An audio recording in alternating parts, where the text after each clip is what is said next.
con nosotros hace un momentito Daniel Pou, que es un especialista, experto en políticas públicas de seguridad ciudadana, politólogo, analista, que frente a esta situación, un invitado muy especial porque precisamente, Daniel, gracias por estar con nosotros, el país de alguna manera, por la situación que ha acontecido en diciembre con esta banda de Brian, de Percival, ha generado un estado de tensión mayor, de preocupación ciudadana por la seguridad.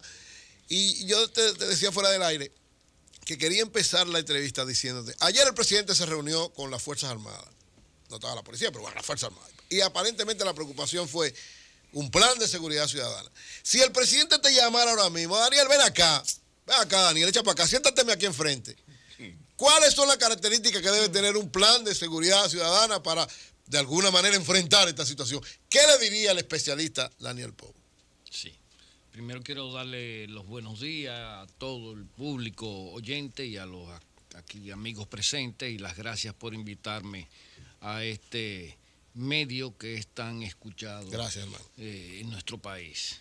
Mire, el tema de la seguridad es un tema que no tiene fórmulas flash que funcionan de forma inmediata. Okay. Quien piense que con hombres, seleccionando hombres y tomando medidas reactivas va a resolver el problema de la inseguridad en meses. Daniel, perdona. Tu entrevista es importantísima, no la queremos interrumpir, pero en estos momentos está hablando Hipólito Mejía, el expresidente. Sí. Permítanos, Daniel, y excúsanos. Sí. Por lo tú que eres un implica. hombre de los medios, Sí, tú sabes. Está bien, perfecto. Tenemos, Mauri, sube ahí. vamos a ver, tenemos a Hipólito Mejía ahí ya. Ahí está hablando, adelante, Sí. adelante, Mauri, súbelo. El presidente Hipólito Mejía, buenas. No, está hablando. Bueno, para yo diría nosotros. que definitivamente hay que enfrentar. Pero hablando de Pedro Sierra, hablando del padre Luis Quillo, quiero ya se lo he explicado a Francisco. Mi experiencia, preguntando desde esa época. Se ve que muchos estudios por la Universidad Norteamericana y lamentablemente por el Grupo Santiago, de la necesidad de proceder hacia. Y obviamente cuando llegamos al gobierno de Antonio Guzmán, no se escucha bien. No estamos escuchando bien. Vamos a tratar de... Sí, vamos a tener darle contenido a un programa, un plan, un proyecto. Sonia, como no se escucha bien. Y los políticos todos lo querían. Pero nosotros decidimos comunicarnos con el padre, con el señor Ronzález y entregarle la presidencia para que él hiciera, combinara su conocimiento en la necesidad de preservar al bosque y valorar el medio ambiente con su calidad de conocedor del ser humano y hijo de esa tierra. Y la verdad que sí es así. Al final tenemos- podemos en el lograr país, en un muchos Tenemos algún resumen. inconveniente ahí. El expresidente Vamos a ver, Mejía sí. se ha ido años atrás, se está mencionando a Monseñor Rocadames, me imagino que Al están padre hablando Luis de la King experiencia y del plan Sierra, del apoyo plan del Sierra, plan Sierra. que fue un excelente proyecto. Sí, lo que vamos a hacer es que Comenzó Wilson, como que por ya los 70. está llegando, nos haga entonces luego un resumen y ojalá podamos hablar también con el propio presidente Mejía a Así través es. de Wilson de manera Déjame directa decirlo. para Y las era 8 de que la no se mañana. oía. No se escuchaba bien, no se entendía bien. Radamés Gómez Pepín me enseñó que publique una foto desenfocada, pero que es actual, aunque no se vea bien. Se Digo estaba yo. escuchando. Sí, pero no se entendía. Se estaba El- escuchando. El mensaje no se Yo entendía bien. escuchaba un 70, un 60%. Era mejor oírlo mal que no oírlo. Continuamos pero con Daniel ahorita Pou. podemos hablar con él, no te preocupes. Está bien. Adelante, Daniel. Vamos para adelante. Vamos para adelante. No te preocupes. Echen para adelante. Sí. Decías entonces que no hay Pues- fórmulas mágicas. Pues decía que no hay fórmulas mágicas, tampoco hay soluciones baratas. Y no tan solo baratas en términos financieros, sino en términos de esfuerzo, dedicación y voluntad. Ok. Porque no todo en la vida se tiene que medir con el rasero del dinero. Por ejemplo, en el área de prevención, que aquí no ha habido ninguna iniciativa ¿Y el 911? a favor ¿El de 911 prevención? No, eso es un sistema de respuesta de auxilio, eso no es prevención.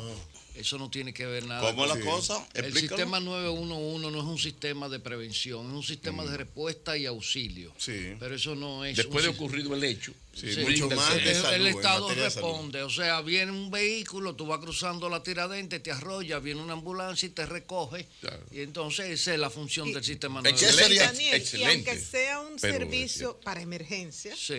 que es el 911, como tú lo describes, pero no ayuda a bajar la delincuencia, porque solamente con el establecimiento de las cámaras. Pero fíjate, a ver, 2 personajes conocidos atracaron Plaza Lama, Bellavista Mall. Pero eso es un caso excepcional.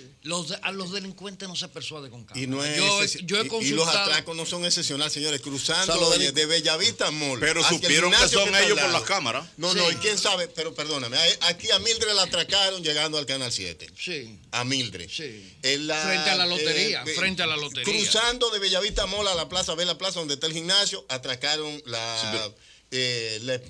una persona vinculada a una persona de nosotros. Entonces es una muestra de que realmente los asaltos no todos salen en los periódicos, pero están a la orden del día. Inútiles no son. Pero ayudan, lo que estamos pidiendo es hablar del centro, lo del plan, lo de un plan para enfrentar esto. ¿Qué sucede? En el año 2013, el presidente convocó al Palacio Nacional a todas las fuerzas vivas del país. Incluso las moribundas estaban ahí. Sí, hasta las mortecinas. Y se habló de un plan de seguridad. Ajá. Recuerdo yo que la gente de AME hizo un excelente diagnóstico, varias instituciones, la Procuraduría ahí medio pálido, porque la Procuraduría todavía no ha entendido en República Dominicana que lo de ellos es la política criminal y la rehabilitación. Entonces quiere actuar como si fuera una institución de prevención. Pero bien, se hicieron brillantes exposiciones. De ese plan de esas exposiciones, el plan debió comenzar a redactarse y a investigarse a partir de ahí. Sí, se pretendió hacer un plan en función de todos esos diagnósticos. Cuéntanos tu experiencia. ¿Qué sucedió? Se hizo en el área de prevención una serie de tamiz de unas 33 programas para implementar. De esos programas es que surge la primera idea que se está implementando, el primer aporte que se está implementando hoy por el Ministerio de Interior y Policía, que es la Mesa de Seguridad y Género, que es la única iniciativa consistente de ese plan que ha tenido que esperar 4 años porque el antiguo ministro no le interesaba para que se aplicara. Y eso no cuesta nada. No, pero perdóname, para entrar porque yo quiero entrar en el centro de esta cuestión. En este momento, ¿tiene el Estado Dominicano un plan nacional para enfrentar el problema número 1 del país en todas las investigaciones? Yo no hablo de iniciativas felices o infelices. Mira, el plan no se ha redactado a partir de aquello. Hay elementos para construir un plan, pero el plan como tal, con el carácter integral como que aquel del interior de Almeida, de Franklin Almeida. El plan de seguridad democrática. Que existía, te gustaba. No, de Barrio Seguro. Barrio Seguro era un componente. Era un componente. Se llama Plan de Seguridad Democrática. Había un documento con diagnóstico, todos los perfiles. ¿Eso no existe hoy? No existe hoy en día. Que va. Eso no existe. Y si existe, yo no lo he visto. ¿Qué hacer entonces? Yo no lo he visto. Daniel, mira, ¿qué hacer? Yo lo primero... Si tú fueras el presidente de la República, ¿qué tú harías? Mira, lo que pasa es que aquí hubo... Anoche yo estaba en un programa donde alguien habló de buscar consultores extranjeros. Yo creo que tendríamos entonces mejor que buscar un presidente extranjero. ¡Ey! No, porque... Oye, escúchame. Danilo es bueno. Yo le tengo mucho aprecio al presidente Medina. Danilo es bueno. Sí, pero espérate. Yo le tengo mucho aprecio al presidente Medina. Pero aquí diagnósticos sobre la inseguridad hay de sobra y para repartir. Ahora, lo que pasa está que hay que tomar decisiones que tienen que afectar a grupos de poder. Por ejemplo, aquí hay que coger toda la estructura del gobierno de la seguridad y transformarla, no di que es reforma de policía, transformarla. Tiene que estar todo situado dentro de un mismo ministerio. Y el Ministerio de Interior y Policía tiene que ser un ministerio que no funja como una agencia de recaudación del Estado. Que tiene que ser un ministerio de políticas públicas. Lo segundo, aquí hay que articular el sistema de prevención con la persecución penal y la estructura del sistema de justicia, porque cada uno anda por su lado. Señores, aquí es ridículo ver que la DNCD firmando un acuerdo de colaboración con la Procuraduría General de la República, pero ¿a quién se le ocurre? O sea, la DNCD un organismo independiente del Estado. Lo que pasa es que si tú te sitúas en el imaginario de ellos se lo llegan a creer. Sí. La DNCD tiene que ser un organismo auxiliar de la Procuraduría General de la República en términos de persecución criminal. Entonces, vamos a darle racionalidad a todo esto. El otro problema está, mecanismo de control para las agencias de seguridad.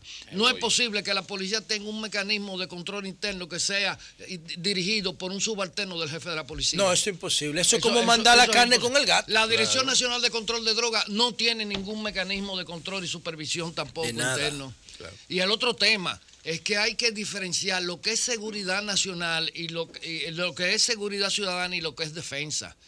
Militarizar la seguridad ciudadana es tomar el camino del derrotero más peligroso, más trillado y más fracasado que se ha producido en América Latina. Tú ves el caso de México cuando se militarizó la seguridad, de ahí salieron todas las bandas de los Zetas. México es un desorden. Y todos los grupos. En materia de seguridad. En Honduras. Tenían un presidente narco, Abelardo Rodríguez en el 30. Sí. México tuvo un presidente narco. Sí, o sea, en Honduras, ¿qué pasó? Cuando se militarizó la seguridad. ¿Qué pasó? Que Honduras se colocó en el primer lugar en el mundo en tasa de homicidios. Sí. En San Pedro Sula llegaron a tener 165 homicidios por cada 100,000 habitantes. La más alta del mundo. O sea, 10 veces lo que nosotros tenemos hoy en día, la tasa más alta del mundo. ¿Y qué ha pasado? Cuidado con las estadísticas nuestras, Pau. ¿Y qué ha pasado? No, yo las respeto porque esas estadísticas son del Observatorio Nacional Ciudadano, un organismo que funciona en el Ministerio de Interior y Policía y que fue instalado gracias a la cooperación del PNUD de Naciones Unidas. Okay. Tiene sus protocolos, todavía se está construyendo, porque el problema que se da con los tipos penales de un país a otro, lo que es un tipo penal no lo es en el otro. O sea, lo que es un tipo penal en República Dominicana, una violación a la ley penal, ¿qué te puedo decir? En Costa Rica no lo es. Es un tema civil. Cuando te digo, Pau, cuidado con las estadísticas, es porque uno de los chicos míos llega, me dice que lo atracaron, ¿y para dónde va? Es decir, generalmente tú dices... No, eso se llama subregistro. Esas son las zonas grises de los subregistros, que se da como resultado de que las personas de una determinada demarcación le pierden la confianza a la autoridad. Prefieren no hacerlo porque y no se quedan arrastrando el problema. Claro, y a veces aquí el extremo es que aquí revictimizan a la persona cuando va a denunciar que ha sido víctima de un delito, y especialmente a las mujeres. ¿Y si es mujer? Y especialmente a las mujeres. O sea, ay, doñita, le arrancaron la cartera, ¿usted sabe qué número usted hoy? Usted es la número 23 del día, otra más, o sea, en ese tono y en esa tónica. Por eso es que República Dominicana es uno de los países que más alta percepción tiene en el mundo de inseguridad. Está entre los primeros 5 según la encuesta Gallup que se aplicó el año pasado. Bueno, Daniel, seguimos con la entrevista a Daniel. Turno para una pregunta. Tú decías quedó algo pendiente. Sí, Daniel. No, mira, yo estaba concluyendo la primera visión general sobre el tema. Decía que se había convocado, se habían leído diagnósticos en el Palacio de muchas de las instituciones muy acertados, con cifras estremecedoras que nunca habían sido hechas públicas, porque por motivos que no quiero aquí tratar no vienen al caso. Y a partir de ahí se concluyó que se iban a hacer los instrumentos de intervención social. Porque la gente no sabe que una política pública es sencillamente el enunciado general estratégico del propósito que puede tener el Estado en un momento determinado. Pero lo que le da musculatura a ese enunciado estratégico son los programas. Sí. La ejecución de los programas. Los programas se tienen que estudiar detalladamente, porque un programa con un propósito en los Alcarrizos puede funcionar muy bien, pero cuando te lo lleva a los Tres Brazos no te funciona, porque hay características sociodemográficas diferentes. Y en fin, ¿qué pasó a partir de ahí? Se elaboraron una serie de propuestas. Esas propuestas fueron resumidas en un documento que está en la Presidencia de la República. Yo recuerdo que yo me llegué a reunir cuando estaba trabajando para el PNUD con Luis Henry Molina, y Luis Henry me sacó una tabla de programas. De los programas ya habían transcurrido 2 años, yo estaba evaluando qué se había ejecutado y cuando vimos prácticamente no se había ejecutado nada. O sea, sobre todo los programas que tienen que ver con la prevención, porque dentro del imaginario político dominicano, señores, hay gente que no apuesta a la prevención, cree que es un problema de que están delinquiendo en tal sitio, métele 50 guardias con M16 y mándalo para otro lado y se resolvió. Entonces, también el tema de las transformaciones institucionales, que ahí el presidente hizo un compromiso. Aprobó la nueva ley de la policía. De la ley de la policía, pero la ley del Ministerio de Interior y Policía, yo decía, es irracional cuando reconocemos que el Ministerio de Interior y Policía no está en capacidad de formular políticas porque está concebido como una agencia de recaudación del Estado, no como un ministerio para poner en ejecución políticas públicas, que reformemos la policía. Porque si no tenemos la política no sabemos qué tipo de policía vamos a querer. Entonces hay que preservar Y cuando yo ahorita dije que si en vez de traer consultores extranjeros debíamos traer un presidente al extranjero, lo dije en el sentido de que todo el mundo sabe y el presidente sabe que con elementos cosméticos no se resuelve el tema. Y sobre todo que sin las transformaciones institucionales como punto de partida, lo que vamos a estar es de programas de contingencia en programas de contingencia y nunca vamos a tener una política con ejes estratégicos que vaya surtiendo un efecto. Correcto. Daniel, sobre el caso de Percival y Brian, algunos consideran, ¿tú crees que esto es un caso aislado? ¿O qué piensas de esa teoría de algunos, de que hay un grupo de militares jóvenes que tienen el intento de desestabilizar el país? No, yo particularmente descarto cualquier intento estratégico de desestabilizar el país. Creo que esto es una manifestación de una persona que en el momento que debió de ponérsele coto no se le puso, que fue un beneficiario de niveles de impunidad que se practican en este país. Lamentablemente, y a veces cuando usted permite que un mal pequeño siga su curso, entonces se le puede convertir en un gran mal. Pero eso tiene que ser por parte del diagnóstico de la inseguridad, porque yo te voy a decir una cosa. Si la justicia, que es un poder delegado, porque eso no es un poder delegado que los políticos se lo dan a los jueces, si la justicia dejó en libertad a Percival Matos, no tenían que tener un mecanismo para darle seguimiento. No tiene que haber un régimen de consecuencias por eso. Porque él delinquió en el 2011 con el avión. Pero José La Luz, tiene que ser parte del diagnóstico. José La Luz, baja tu tren de aterrizaje. Vamos a ver. Vamos a ver. Aquí hay un hecho fáctico. Sí, lo sometieron por robarse un avión en el 2011 a finales. Y a principios del 2013 estaba suelto. Y no robarse un avión de manera robarse el avión, para llevarlo a un punto selvático de Venezuela, donde se trafica con cocaína. Claro. Pero el problema está que aquí no se le da seguimiento. Mira, aquí cuando condenan a una persona a 20 años porque cometió un ilícito penal, esa persona la tiran en Najayo o en La Victoria, y jamás en la vida nadie le da un seguimiento. Por eso te digo que eso tiene que ser parte del diagnóstico. Ayer conversábamos con alguien que lleva 3 años preso. Sin juicio. Sin juicio. 3 años. Pero lo que te quiero preguntar, Pablo, tú eres un analista político muy fino, además de un especialista en seguridad ciudadana. De repente uno le llama la atención el hecho de que no hay discusión en torno a que la inseguridad es el problema número 1 del país. Como analista político, ya te llevo no a la política de seguridad. No, al análisis político. Al análisis político. ¿Qué puede explicar que si está documentado científicamente de que el gran problema número 1, entre tantos graves problemas que tenemos, es la inseguridad ciudadana?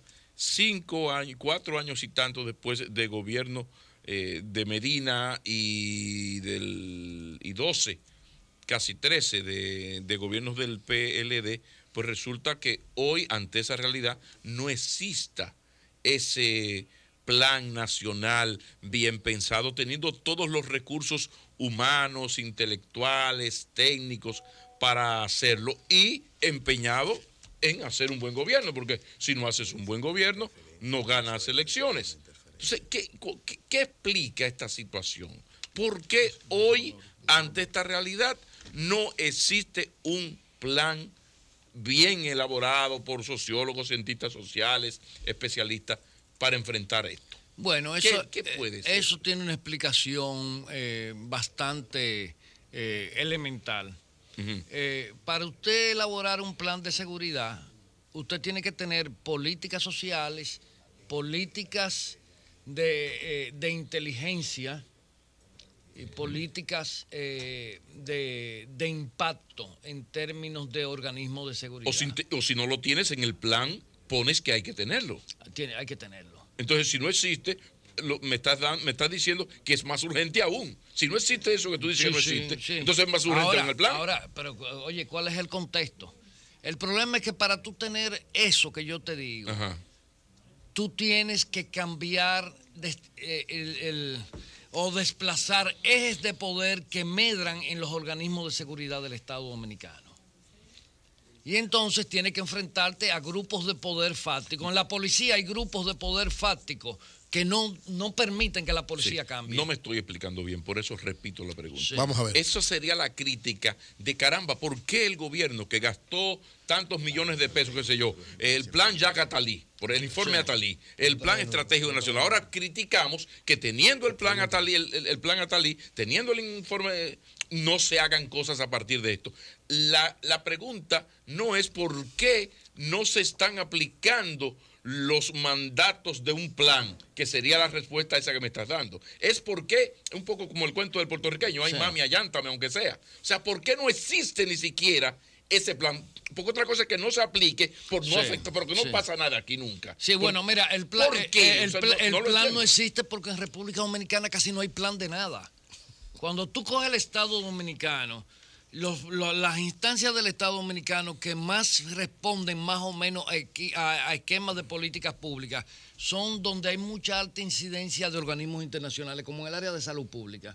El área de salud pública ha estado siempre regida con una serie de instancias, Organización Mundial de la Salud, y han metido en el redil a esa instancia. Pero después, cuando tú te vas a otras instituciones del Estado, tú no has escuchado en la calle el chiste que viene obras públicas y asfalta una calle, a los 3 días viene la calle y te abre una zanja para meterte una... Porque aquí ya se está coordinando un poquito. Aquí existió un plan de seguridad democrática, entonces tú criticabas que no se ejecutara, pero es que ni siquiera existe ese plan de seguridad democrática en virtud. Todavía existe ese plan, lo que no se está aplicando, pero ese plan todavía existe. El plan de seguridad democrática todavía existe. No, porque ese es del gobierno de Fernández. No, existe todavía. Escúchame, el plan de seguridad democrática nunca pudo ni siquiera aplicarse. Entonces, ahí te quiero llevar. Pero había un plan. Pero el cuento, allántame aunque sea. Pero ¿por qué no pudo ni siquiera aplicarse? Porque tuvo resultados buenos, dice Franklin. No, eso es mentira, eso fue un disparate. Eso no tuvo ningún resultado. El plan no lo disparate.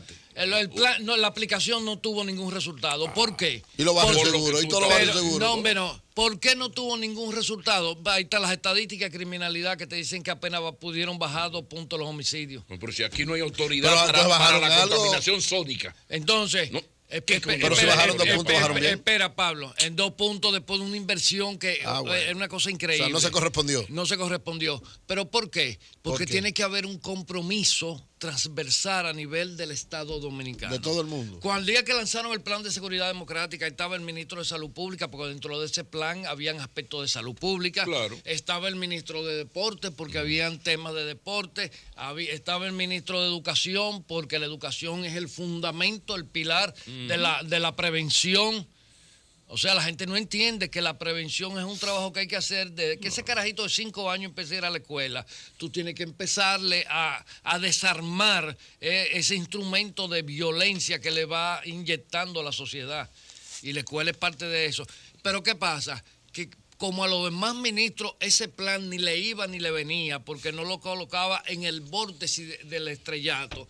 Pues todo el mundo abandonó, dejaron a Franklin solo con el plan de seguridad democrática y él empezó a chuparse el caramelo de todas esas programitas niños que tenía el plan de seguridad democrática sin abordar los grandes ejes del plan de seguridad democrática. Pero Franklin publicó, Franklin Almeida, un artículo en el Caribe hoy. Ajá. Él dice que la embajada americana que boicoteó la cosa, pero yo te voy a decir algo. La boicoteó su propio gobierno. Es que es el mismo modelo de Balaguer. Lo que cambian son las personas, es el mismo modelo de Balaguer. Ese plan democrático que tú citas, que yo recuerdo que Domínguez Brito era procurador, se hizo un librito como color naranja. Eso lo hicieron unos consultores colombianos que vinieron aquí a ganarse unos cuartos. No, pero mira, eso es como la estrategia de desarrollo, que un copy paste. Yo no conozco un diagnóstico objetivo que me diga a mí por qué la seguridad está desbordada, al margen del que yo particularmente he construido. Yo no he visto nada. Hay que tener bastante claro una cuestión. Es que el Estado dominicano se ha utilizado históricamente para distribuir cuotas de poder y no asignaciones de responsabilidad. Y entonces aquí a Pablo McKinley le dan el Ministerio de Turismo. Zafa. Y entonces, por ejemplo... No, Zafa no. No, Zafa no. Zafa no. A partir de ese Eury, Zafa, Eury. No, Zafa no. Euli, Zafa. Pablo, Zafa no. Zafa. Pablo, Zafa no. El de turismo ahora toca... ¿Cómo se llama la de Madrid? Ahora la policía Zafa. ¿Cómo se llama la de Madrid? La policía que se la deja José. Señores, un momento. La de Madrid. Fitur. Vamos a decir que le dan el Ministerio de Obras Públicas. Y él va a empezar a trabajar en función de lo que él cree. De lo que él cree que es eso. De lo que él cree. Señores, ahí está la Estrategia Nacional de Desarrollo y está el Plan Plurianual. Y cuando tú chequeas las memorias de los ministerios, la compara con el plan plurianual. Los estatutos del PLD tienen método de trabajo. Que los gobiernos de nosotros no lo usan. Que ayude en la campaña. Tiene que hacer una vaina dentro del ministerio que yo me favorezco. Okay, pero entonces, yo financié al partido. Daniel Pou. Esa es la esencia del problema. Yo financié al partido. No me venga a decir que con plan, que los PLDistas teorizan mucho. No. Mi cuarto. Señores, el Estado dominicano, en términos de aparato de administración, no existe. No existe. Daniel, ¿y por qué hemos logrado tanto avance? Oye, Pablo, lo que estoy diciendo, el Estado dominicano como estructura para regir la administración no existe, es una suma de cosas. Ahora, Daniel, ¿por qué hemos logrado tanto avance en otros lados y no en seguridad? ¿Por qué? Bueno, porque pregunte eso, la madre de Brian Félix se presentó en el Palacio Nacional, dice que tenía varios meses, 8 meses, sin saber nada de el Palacio de la Policía. El Palacio de la Policía, sí, perdón. Sin saber de su hijo, que está más tranquila ahora que fue capturado. Lo vio vivo. Que le pregunte a la familia del chofer muere en Bellavista. De los periodistas, dijo que se dedicaba a vender víveres antes, chips de teléfonos móviles, a conchar, a preparar. ¿Quién, Brian? Brian era motoconcho en la cañita. Explicó su madre, María Reina Paulino. Lo captaron. Dice que Brian fue apresado en la casa de una tía de su esposo, ubicada en el kilómetro 22 de la autopista Duarte. Era el tercero de 4 hijos y que Brian tenía 2 hijas, una de 1 mes y 15 días. Me dicen, oye, y otra de 4 años. Me dice que él había caído. Gastaron 9 millones de pesos. Oye, me dice que él había caído preso, pero era menor, que por eso no hay expedientes de delincuencia, pero que él había. De un vehículo. Exacto, un robo, varios robos, según me dice. ¿En qué gastaron 9 millones de pesos? Finalmente, entonces, miren, señores, ¿por qué avances en otro lado y no en la seguridad? Es que en el tema de la seguridad, está en manos de un sector que la clase política le tiene miedo, que son los militares y los policías. Sí, eso es cierto. Daniel, gracias por venir. Muchas gracias. Muchas gracias, Daniel. Porque ya ha llegado el final, tengo que hacer una pausa. ¡Cambio y fuera, Mauri! El sol de la mañana. Terminan las fiestas. Y en este año hay más entusiasmo en toda la familia por seguir aprendiendo. Tenemos mejores profesores, hay más escuelas. Hagamos el compromiso de ser parte